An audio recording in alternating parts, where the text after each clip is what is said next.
자, 이번엔 연력학내 제1법칙을 좀 심화할 건데요.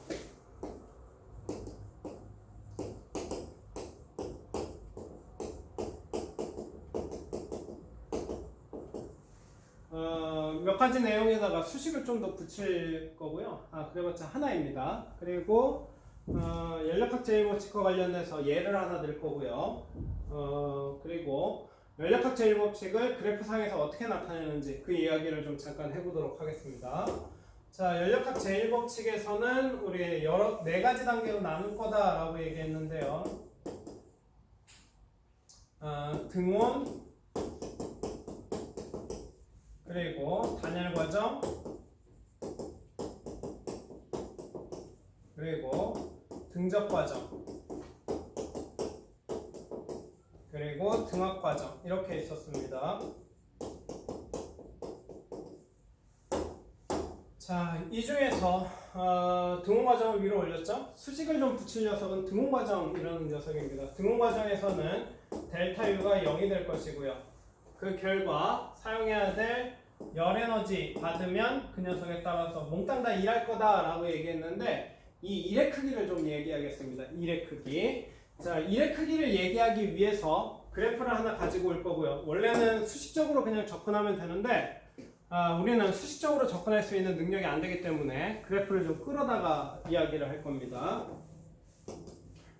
그래프를 하나 가져올 건데요. 무슨 그래프를 가져올 거냐면 PV 그래프를 가져올 겁니다. 그래서 압력에 따라서 부피가 어떻게 될 것이냐를 나타내주는 그래프를 하나 볼 건데요.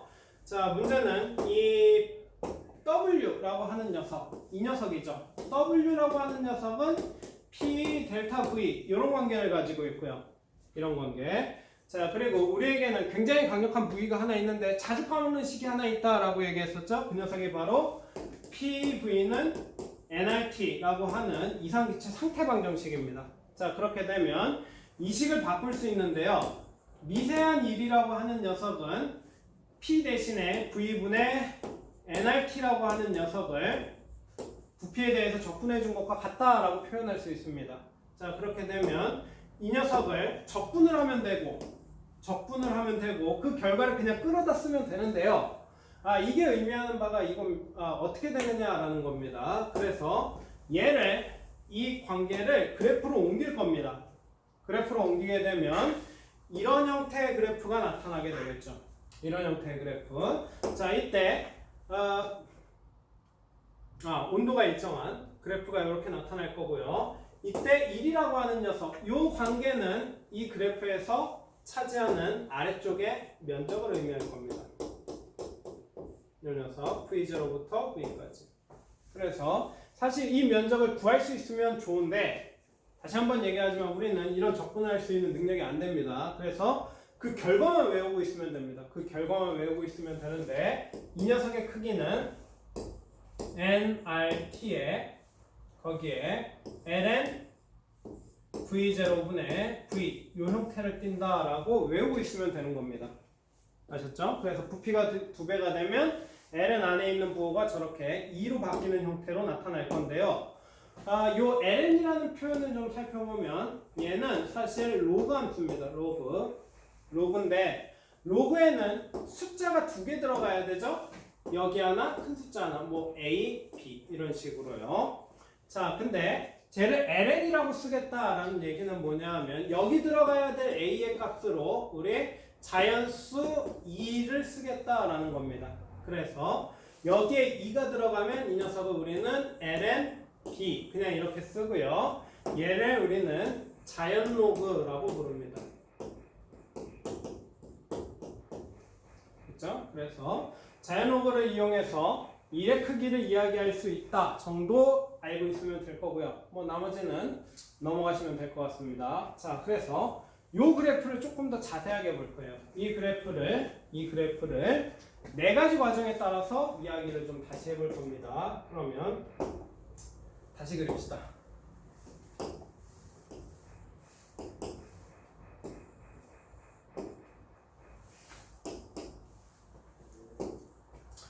자, 이 PV 그래프를 사용할 때 있어서는 우리 보통 그래프의 개형을 이야기할 때 이렇게 준비하고 끝나죠. 그래프의 축만 그려놓고 그림을 그리면 되는데요.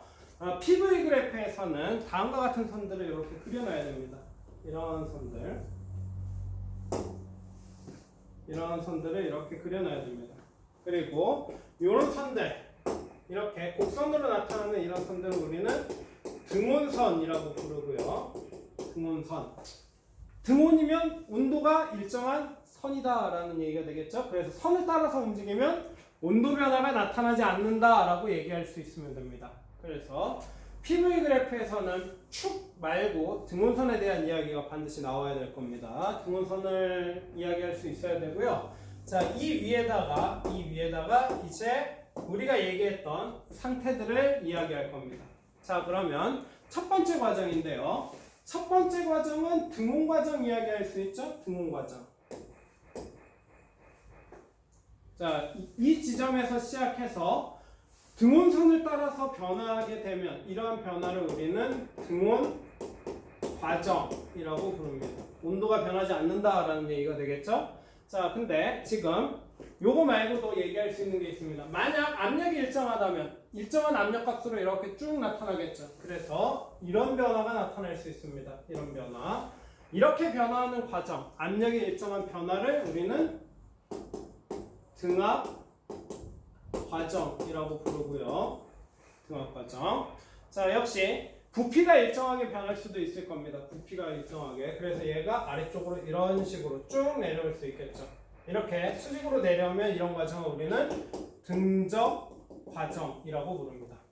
그렇죠? 자, 여기에 독특한 녀석을 하나 그릴 건데요. 역시 곡선으로 그릴 겁니다. 자, 온도가 변화하면서 이런 식으로 꺾여져서 내려오는 녀석이 존재하는데요. 이런 녀석은 우리 하나 남았죠? 바로 단열 과정입니다.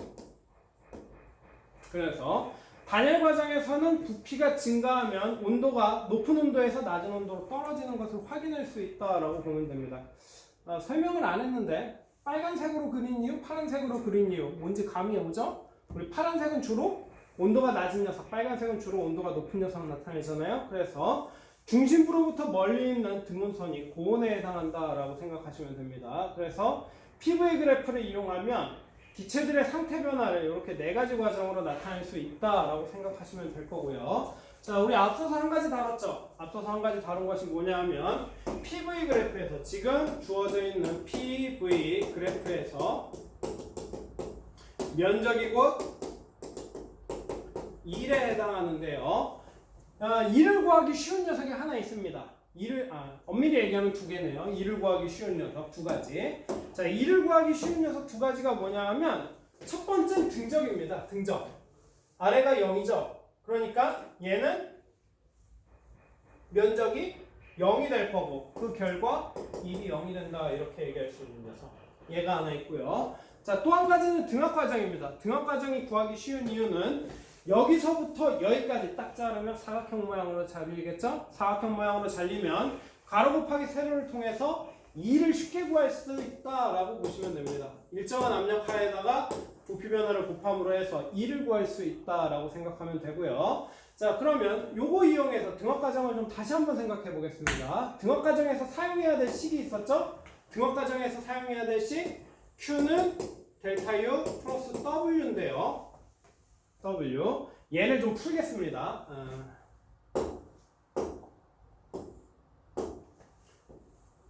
얘를 좀 지우고 얘를 좀 다시 풀면 이렇게 풀 수 있겠죠?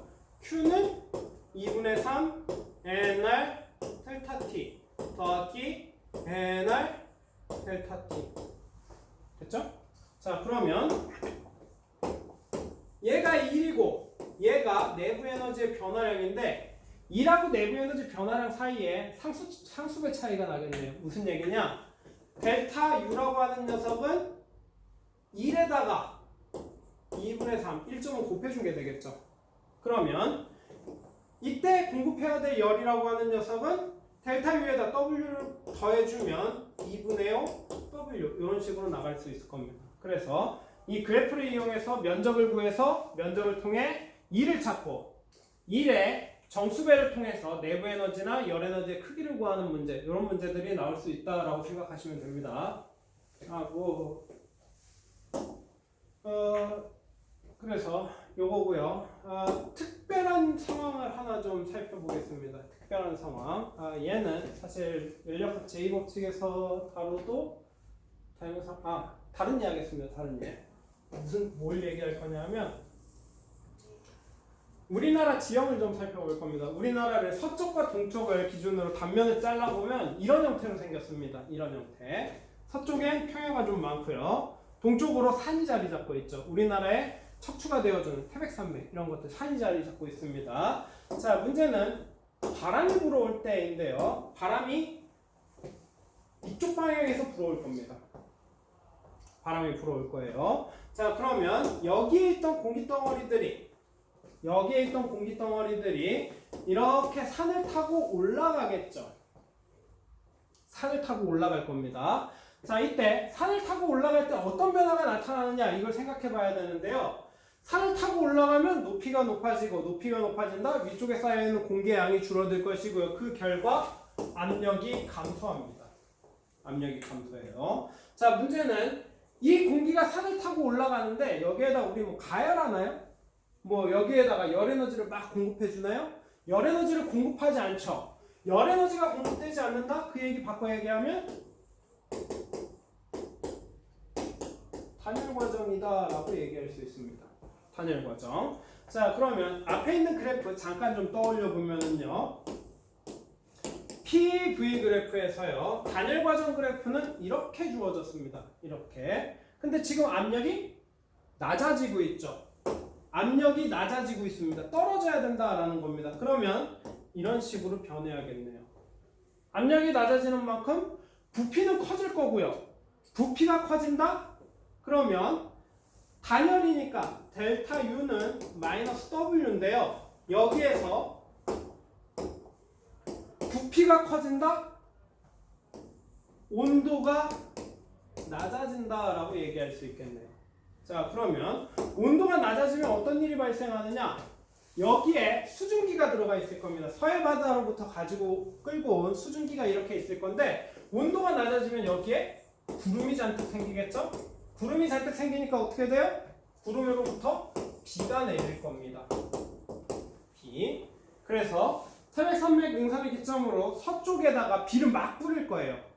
그래서 대부분의 우리나라의 큰 강들은 이 산맥을 기점으로 동에서 서쪽으로 강이 흐르고 있습니다. 대표적인 강이 한강이죠. 한강.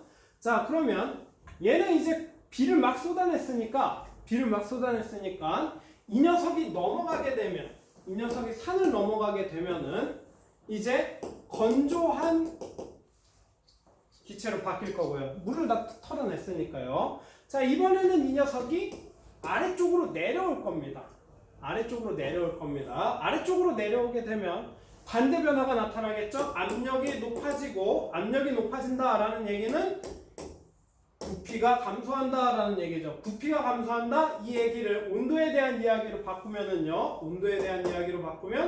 온도가 상승한다라는 거 되겠죠.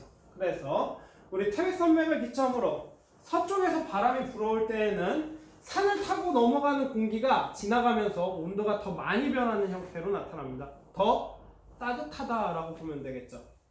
따뜻하다. 아니, 똑같은 부피 변화가 나타날 것인데 왜 더 따뜻하냐라고 물으면 얘 때문입니다. 얘 때문에. 수증기 때문인데요. 물은 비열이 굉장히 큰 물질입니다. 비열이 큰 물질이 빠졌기 때문에 이렇게 넘어올 때 비열이 감소하는 효과가 있고요. 비열이 감소한다? 동일한 열 에너지에 대해서 동일한 온도 변화가 아니라 더 많은 온도 변화를 끌어낼 수 있다라는 얘기로 바뀌겠죠. 그래서 우리나라에서 대표적으로 나타나는 현상이고 이런 것들을 우리는 펜 현상이라고 부르는데요. 사회에서 배우는 내용입니다. 사회에서 이야기하는 내용도 물리학적으로 설명이 가능하다라고 보시면 돼요. 그래서 이 예를 하나 다루고 넘어가도록 하겠습니다.